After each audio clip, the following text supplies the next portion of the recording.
PBBM, gusto nang mag-resign? May patanong po. Stress na sa mga problema na kanyang hinaharap. Ang daming nagtatanong mga kababayan si BBM magre-resign na daw. Dahil hindi na kayang pamunuan ng Pilipinas. Dapat mag-resign na siya dahil hindi siya healthy. Dahil yung pasabog ng kanyang kapatid na nagpupulburon siya, hindi niya inaayos ang pagpapamedical. Hindi na siya healthy. Si Sara na ang umupo. Yun yung mga tanong mga kababayan Ano kayang masasabi ng balitang ito? PCO chief, Marcos is not resigning whatever it takes. Ayun, mga kababayan, yun ba ang totoo na sinabi? Or naiisipan na talaga ni BBM na bumaba? Totoo kaya ito mga kababayan na magre-resign na si BBM dahil sa mga problema na kanyang kinakaharap? Panoorin po natin.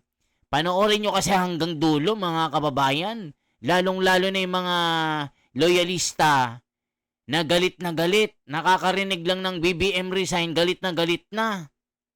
Panoorin nyo kasi hanggang dulo para alam nyo yung buong konteksto ng video. Okay, eto na po. Ang masasabi ng PCO chief. Anong masasabi? Magre-resign na ba talaga si BBM? Eto po. Okay, now we talked about stability in his cabinet. There's also stability in terms of actually the political standing of the president himself. What information does the palace have right now regarding the circulating coup rumors? And have you verified any of this?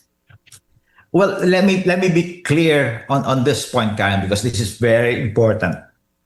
As of now, our security sector has not confirmed. Again, I repeat, has not confirmed any credible, organized attempt to overthrow the government. So wala. Kumbaga, it's not verified ang sinasabi nyo. There is no verified, no confirmed reports. But having said that, doesn't mean that we don't take this stabilization seriously. The president is very clear. He wants the military establishment to stay professional, to stay calm, and protect the institutions of the republic. Okay, but do you at least have intelligence reports on some political actors or interest groups that are trying to actually push for a certain agenda? Like, for example, if you look at social media, I know you might say political noise ito, but may lumalabas na Marcos resign, may isang ganon. Meron namang isa, Marcos and VP Sara resign. Right? May lumalabas na ganon. May iba naman lumalabas, let's opt for a transition government, which is absolutely unconstitutional. Pero, ang daming nagfo-float, right? So Right. there are interest groups that are floating ideas. Well, first, let me address the point on resignation. Let me be clear. No, the president is not stepping down. He is not resigning. He has a job to do. He has a mandate from the people, and he will see this through. Okay. Our intelligence community continue to monitor all these reports, all these rumors from various sources, no? But until we have enough sufficient proof, we will not be pointing fingers at specific individuals or certain quarters or certain groups, and we will not resort to trial by publicity, no? But The intelligence community is very active and is monitoring the situation on the ground. okay. With Zaldico, no? I mean, Zaldico's video was played, I think, before a rally, a few days before the release of his video. Is the government at least investigating who could be behind Zaldico? I spoke with Attorney Rondain, the lawyer, and he said, no one's behind it. It's like a dead man's testimony. Made him a poster boy. The speaker was no longer responding to him, etc. But the point is, do you believe that there are political actors and sectors behind Zaldico at this point? Again, Karen, we are not ready to point fingers at certain groups, certain quarters, unless we have solid proof, and we will not resort to trial by publicity. On Saldico's video, I'm beginning to sound like a broken record here. No, at this point, everything he said remains hearsay unless he comes home, swears under oath, all his allegations, face the music, face his arrest warrants. Yeah. No? There are Yeah. so many loopholes in his videos. But the important thing there is, the principle of when a person is caught lying, that destroys the truthfulness of his entire testimony. And when he said that kahit isang singkong duling, wala daw siyang ibinulsa from all these flood control anomalies. Oo. No, ang I claim don't niya, believe wala anybody siyang, believes that, no? Secretary, ang claim niya, wala siyang ibinulsa doon daw sa 100 billion project. Pero I think, ang tanong dito kasi, nagkaroon ng some form of credence at least, is because when he talked about allegedly Secretary Mina Pangandaman calling him for 100 billion pesos project for the president, Yusek Adrian knowing, and then E.S. Bersamin knowing, etc. I mean, that whole conversation is suddenly you had E.S. Bersamin, being removed from office, Pangandaman allegedly resigning. That was the day after. So, isipin nyo yun. 'Di ba? Kung walang kahalagahan ang sinabi ni Zaldico, bakit natanggal yung mga yon? Those are powerful cabinet positions. Again, ang punto ko talaga dyan is, umuwi ka dito, panumpaan mo yung mga aligasyon mo, at tsaka natin pag-usapan yung mga bagay na sa ngayon talagang hearsay yan. I mean, you heard Secretary John Vic call him a liar and a thief.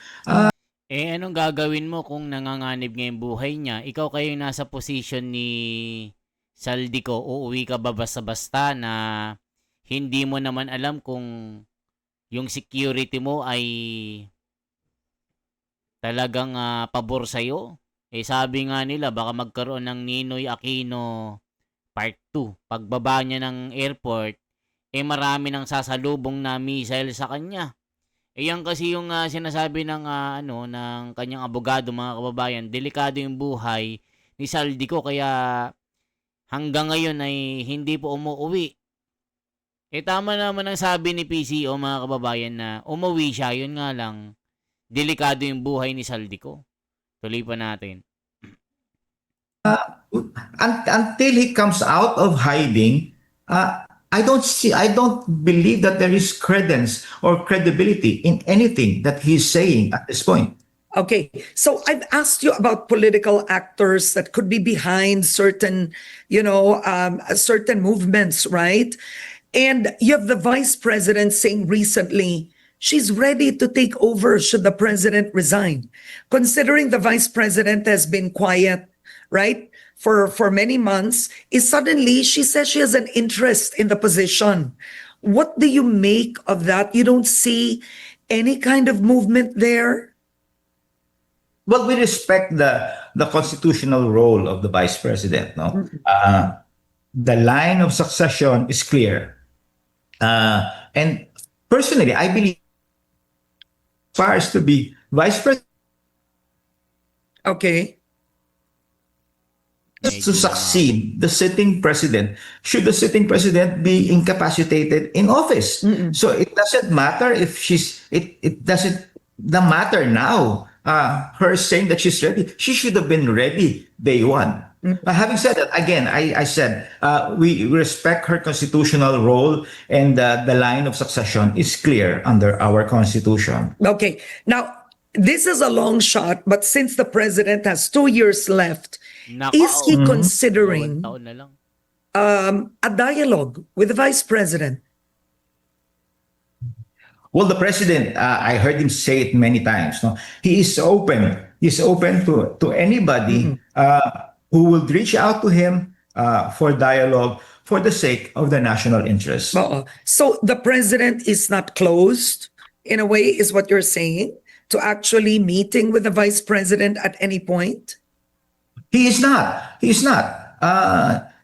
Sara Duterte remains the Vice President of the Republic of the Philippines, and the President is open to dialogue with anyone for the national interest. Okay. All right. Now it's 9 o'clock, so I'm over time, but I need to ask you this. Senator Robin Padilla has called for a probe into the PCO's alleged dissemination of what he says is unverified or misleading information. O, kayo pa naging misleading ngayon, ha? Kayo pa nagkakalat ngayon ng fake news. Oh, how does your office, sir, respond to the senators' call for an investigation? Well, we respect the oversight role of the Senate. No? Okay. And I respect Senator Padilla. I believe he's the chair of the Senate Public Information Committee. If the Senate wishes to review our work, we will fully cooperate, and all the necessary documents and explanations that they need, we will comply. No, our job is really to inform the public with official records, verified data, official statements from the president. No, so if there's any clarification that is needed, we will be more than happy to clarify that with the good senator and his committee. All right. Well, we don't have enough time, but Secretary Dave Gomez, I do hope you come back. Ayan mga kababayan, buti pa nga ito si Dave Gomez eh. Maayos-ayos sumagot. Pero si Ante Claire, parang vlogger lang. Eh di ba sabi nila sinibak na ito, pinabalik lang, nagmamakaawa lang. Nabalik nyo na ako, ayusin ko na. Yan kasi yung mga sinasabi ng mga nagko-comment na nagmamakaawa si Ante Claire kasi nga mamumulubi daw pag wala ng trabaho. Yun yung sinasabi nung komento na si Saldi Kokoy ng Portugal is Avenue ng Mindanao. Ala ka. Grabe. So ngayon yung sinasabi ng mga komento. PBBM pa rin. Ala ka. Magre-resign na ba si BBM? PCO, sabi niya. True traitors are so many traitors from BBM government. Boring si Dave. Ala, boring si Dave. Gusto nila parang anti-clear na pabalagbag sumagot. Of course, Marcos will not resign. He was elected by the people. Ano si Sara? Sino swerte? Marcos is doing great. Ala ka. Mga loyal na loyal. Do want to have many insurgents now. Hindi yan magre-resign dahil protektado yan ng AFP, PNP at DILG. Gomez is merely parroting what his big boss are telling him, but his reasoning is stand on thin ice knowing that Saldico was formerly a trusted lieutenant of ex-Speaker Romualdez. We voted for BBM, no other movement or whatsoever, kayo lang ang masunod. Ang sipag-sipag ng ating presidente. Masipag daw si presidente. Mga kababayan, bakit siya mag-resign? Anong ginawa niya? Sabi niya siya nga ang nagpasimula ng pag-iimbestiga ng korupsyon Tapos paperesignin niyo? Hala ka. Mga kababayan, bakit siya mag-resign? Mas marami kaming sumusuporta sa kanya. Hala ka. Nasaan kayo? Pero pag rally, nilalangaw kayo. Sabi naman ni Mario. Kapalit si Sara Duterte, siya ang Vice President, katulad ni President Erap Estrada, inagaw ni Gloria ang pwesto. Ayan mga kababayan ko. So anong masasabi nyo? Magre-resign na ba si BBM? Yan po ang tanong. Kaya pa ba na pamunuan ng Pilipinas? Ayun ang tanong mga kababayan. Sabi kasi ni Sara Duterte, ready na to take the position of BBM. If BBM decided to resign in his position. Ayun lang, mga kababayan. Okay? Yan lamang po ang ating bahagi. Isang like, isang share po at isang subscribe. Salamat po.